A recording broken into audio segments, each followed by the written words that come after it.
Salam and welcome to Ramadan 2021 Iftar day number 29.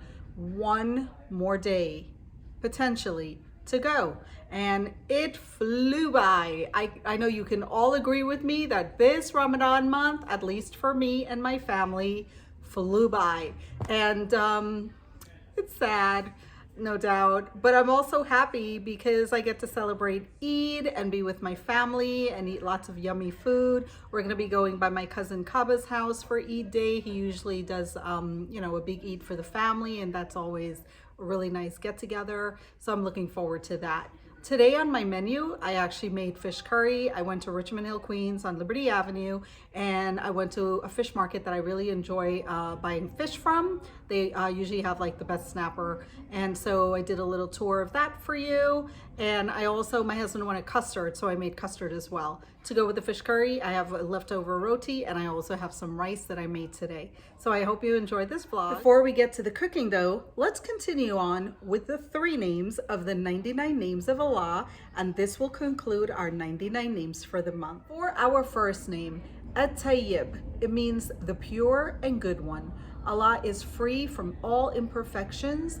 He is a pure being as well as pure in his actions. For our second name, Al-Muti, it means the real provider. Allah is the only one that gives, and there's no limit to what he can give, and what he gives, no one can withhold. And for our final name of the 99 names of Allah, Al-Jamil, it means the beautiful. He has the best and most perfect qualities. He is beautiful in his being and all of his names. And this concludes our 99 names of Allah for this Ramadan. I wish you all a beautiful, wonderful, safe, and happy Eid Mubarak. This will conclude our videos for the month of Ramadan. I promise to share some Eid footage with you, and we will continue to do a weekly vlog on things that's been going on so you can keep up with what's happening with us. Please like, share, and subscribe, and I really look forward to doing more vlogs and having fun with you. Take care and salam. Let's get to the cooking.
This is the fish market I come to when I'm on Liberty Avenue. These crabs. They've got nice shrimp. I like shopping here. I think this stuff is pretty good.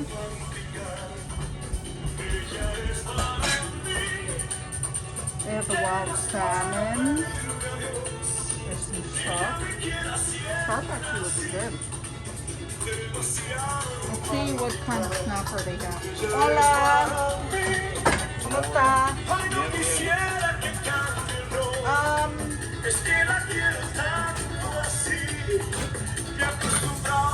Do you have the bigger snapper? The big one?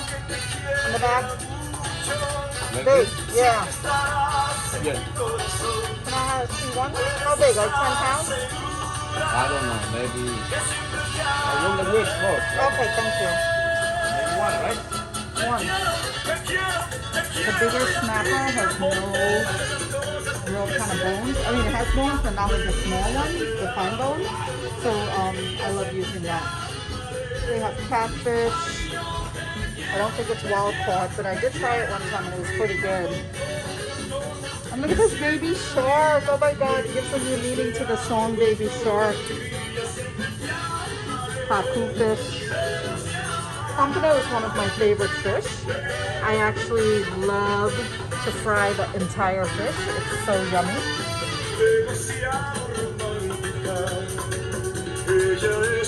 This is filed fish. This is very much like a snapper. It's actually very good.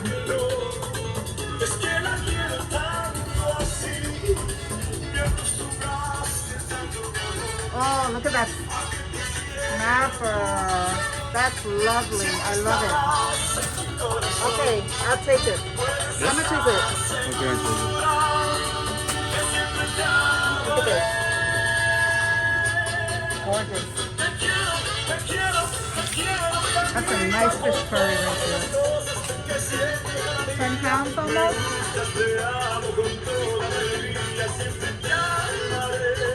75?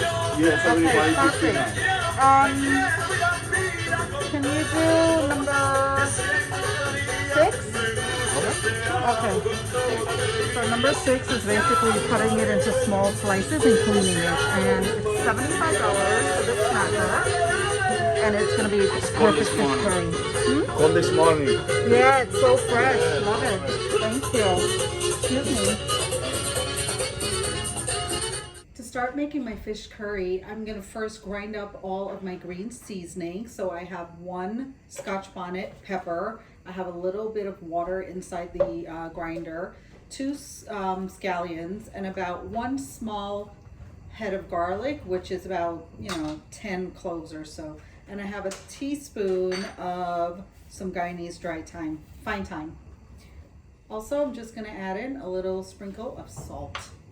So I'm going to give this a quick grind, about a minute or so, to make sure everything gets nice and mixed in. With my fish curry, I'm making some rice that I already have on the stove. So I'm boiling about 2 cups of jasmine rice. All right, so for my dry ingredients, of course, I don't like to use curry powder when I make fish curry, so I'm going to use turmeric. So I'm going to use 2 teaspoons of turmeric, and I have masala. So I'm going to use 1 big giant teaspoon of masala, and jeera, 1 big giant teaspoon of jeera. Give that a nice mix. And now I'm going to add in my wet ingredient, which is my grind up seasoning, and I'm simply going to add this in here, and it's going to form into a nice curry paste. Give that a nice mix and make sure the dry and the wet is all incorporated. You can add a little bit more water if it's too dry, if you want to. I found these green mangoes on Liberty today when I went, and it's $5.99 a pound, so not bad. And I hope they're they smell sour, so hopefully they give the curry a nice sourness to it. Usually I'll add tamarind, but if green mango is in season and we're able to get it, I'll prefer to add the green mango. It's the way my grandma used to make fish curry for us, and my mom in the past, they used to put mango in it. It was so good. Also, I have a couple of okra that I'm going to add in, not too much because the kids won't eat it. It'll just be Asif and I, so I'm just going to add in about 6 okra. So I cut up 1 of the green mango, and I think it's a good size to add in. So the other green mango, I'm just going to make a pickle with it to go with the curry on the side. So what I'm going to do to pickle this, I'm going to cut it into lengthwise thin slices, and then I'm going to turn it sideways and dice it up into really small dices. So this way when you add it to your curry to eat on the side, every mouthful you get a piece of mango. Nice green mango with pepper and salt. All right, so I'm gonna add about a half of a teaspoon of salt to this. I'm gonna add, you can add how much ever pepper you want, however spicy you want it. So I just add a little bit in case my youngest daughter wants to eat some. And I'm gonna squeeze a half of a lime or lemon, whichever you prefer. And finally, I just chop up some cilantro, about a big giant tablespoon, of cilantro, and just throw it in. And it's so complements this mango pickle. I like Mexican food, and Mexican with the cilantro is like the best. So I love to flavor it in here.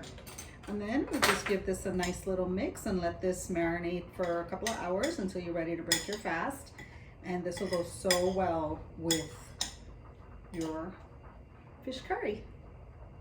So the first thing I do is I fry my fish. So I had my fish seasoned for a little bit, and about 3 or 4 hours or so, or overnight if you could do it, it's even better. And I'm lightly gonna flour my fish like this with some flour, and I put turmeric inside the flour. And then I'm going to sear it on both sides, you know, almost halfway frying it. And then we'll curry it after.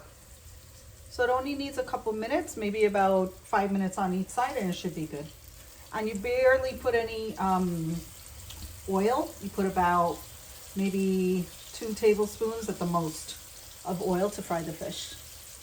So my fish is all done frying, so I'm gonna go ahead and start putting my curry together. I have all my ingredients already prepared. So I have some tomato, onions, some curry leaves, my okra, my green mango, and a little bit of salt just in case if I need it, because I already added salt to the seasoning in the fish. I'm gonna add my onions in.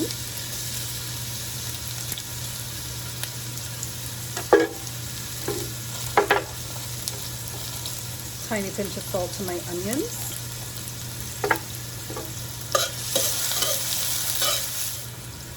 To my onions, I'm gonna go ahead and add in my curry leaves.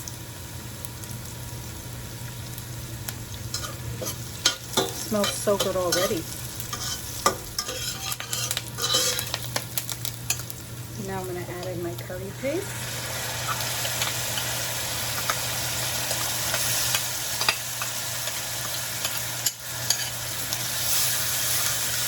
And just stir that really well. Okay, the curry is looking real good. I'm going to add in my tomatoes. And to that, I'm gonna add my green mango because my fish is pretty much cooked. I just need my green mango to cook as well.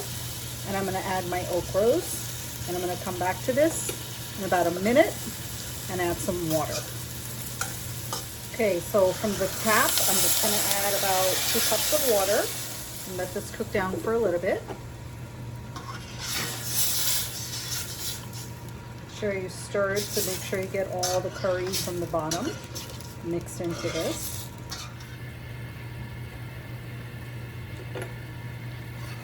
So the water has reduced down very nicely, and the mango is about halfway through.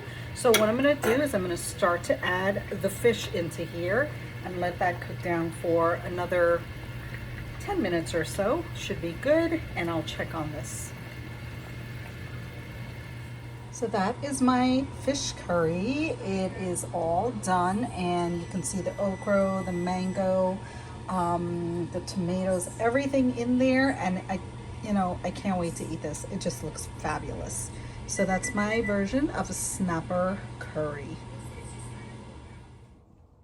My husband wanted some custard today. He felt like eating that for dessert. So here goes my custard recipe.